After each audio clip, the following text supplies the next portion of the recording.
Alors pour ceux qui pourraient en fait avoir je dirais des statistiques un peu plus fines, ce qui est vraiment, c'est pas très compliqué de les obtenir, les chiffres qu'aujourd'hui sont assez aberrants, mais sont assez fous. C'est-à-dire que pour 100 emails envoyés, il n'y a que 15% de gens qui vont l'ouvrir. Ouvrir simplement l'email, c'est même pas, etc. Le reste, qu'est-ce qui s'est passé? Soit c'est passé par la trappe des anti-spam, soit ils l'ont détruite directement. C'est-à-dire qu'ils n'ont pas ouvert l'email. Voilà. Le deuxième point qu'il faut prendre en considération, c'est que des gens qui vont cliquer à l'intérieur de l'email, c'est-à-dire que vous avez mis un lien, et bien évidemment, l'email n'étant pas pour faire la communication, dit venez voir mon site parce que j'ai quelque chose à vous offrir, un livre blanc, une démo, une image, etc. Venez.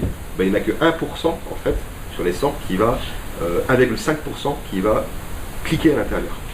Voilà.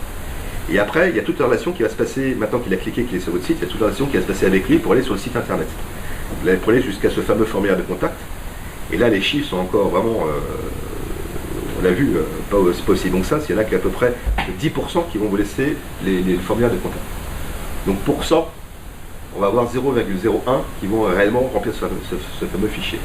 Donc en termes de nombre de contacts, l'emailing n'est pas une bonne solution. Ou en tout cas, en B2B, ça veut dire qu'il faut acheter du volume sur des fichiers en location ou à l'achat. Et les fichiers en B2B sont tellement rincés, utilisés, que ça n'est plus la peine d'essayer de faire de l'emailing dessus. En tout cas, vous aurez des retours qui seront de l'ordre de ce que je vous ai donné. C'est-à-dire que vous en aurez pour votre argent sur ce que j'ai dit. Voilà. Donc l'emailing, c'est une technique à bannir quelque part. Je n'ai pas dit à bannir. Le problématique de l'emailing, c'est que en fait, c'est une des rares techniques qui a été mise en œuvre depuis très longtemps. Et maintenant, elle a été tellement utilisée et surutilisée que, en plus en B2B, on va dire qu'on a le droit de spammer. C'est un des rares endroits où en B2B, on a le droit d'envoyer un email à quelqu'un sans son consentement, parce qu'on s'adresse à la fonction et qu'on ne s'adresse pas en fait à la personne. En B2C, c'est impossible. En B2C, il faut un double opt-in pour envoyer un emailing, alors qu'en B2B, c'est pas le cas. Donc du coup, l'ensemble de votre base a été rincé, archi-rincé. L'autre point, c'est un autre chiffre, c'est qu'il y a des études qui ont été faites, et à peu près, on va dire que si vous inscrivez dans une base quelque part, vous êtes pratiquement certain de recevoir 250 emails en fait par semaine, après, en termes de spam, suite à l'inscription dans votre base. Les gens n'osent même plus donner leurs emails dans des jeux concours ou autres, tellement ils ont peur d'être spammés. D'accord? Donc l'emailing, tout le monde regarde ça avec attention, je ne regarde plus mes emails. Vous-même, vous savez bien, le temps que vous passez à trier déjà les emails dans votre boîte aux lettres, c'est déjà le temps de trop. Alors, par contre, l'intérêt de l'emailing, c'est que si vous travaillez bien vos emails, vous êtes directement dans votre cœur de cible. Ce sont des gens que vous connaissez, ou en tout cas vous avez fait une sélection pour ne travailler que des gens qui normalement devraient répondre positivement. Alors ce qu'il faut voir aussi en B2B, c'est que c'est différent du B2C. Le B2B, ce n'est pas le nombre qui est important, c'est la valeur du client. Parce qu'ils vont vous laisser des paniers d'achat importants, et que du coup, ce n'est pas absolument le fait d'avoir 100 formulaires qui est important, mais si on n'avait que 10 qui vous génèrent un gros chiffre d'affaires, vous avez déjà gagné. Voilà. Donc l'intérêt de l'emailing, c'est que c'est en voie de... Enfin, c'est difficile à maîtriser. Par contre, du coup, vous avez quand même des leads de qualité qui vont rentrer en fait dans votre base. Alors le ROI marketing, on l'a calculé, hein, c'est-à-dire que ici on a 1 euro, si on met 1 euro en emailing, donc en marketing, potentiellement en fait on va pouvoir retirer à peu près 9 euros en termes de chiffre d'affaires. D'accord? Ce qui veut dire que, en sachant que nous on a un ratio qui est de se dire qu'en dessous de 5 euros de chiffre d'affaires, c'est-à-dire que grosso modo, pour 1 euro investi, j'ai 5 euros de chiffre d'affaires, ça veut dire que le marketing vous a coûté 20%. Bien énorme. C'est-à-dire que si on considère que vous avez investi 20% de chiffre d'affaires en marketing, c'est déjà énorme, du coup le ratio doit être minimum de 1 à 5 pour que ce soit rentable. Donc tout ce qui sera en dessous de 5 n'est pas bon. Tout ce qui sera au-dessus ne sera pas si bon que ça. Donc on arrive quand même à être rentable avec de l'emailing marketing. On a un coût au contact du coup qui est de l'ordre à peu près de 80 euros. Alors comment ces chiffres ont été calculés, hein, c'est qu'on a pris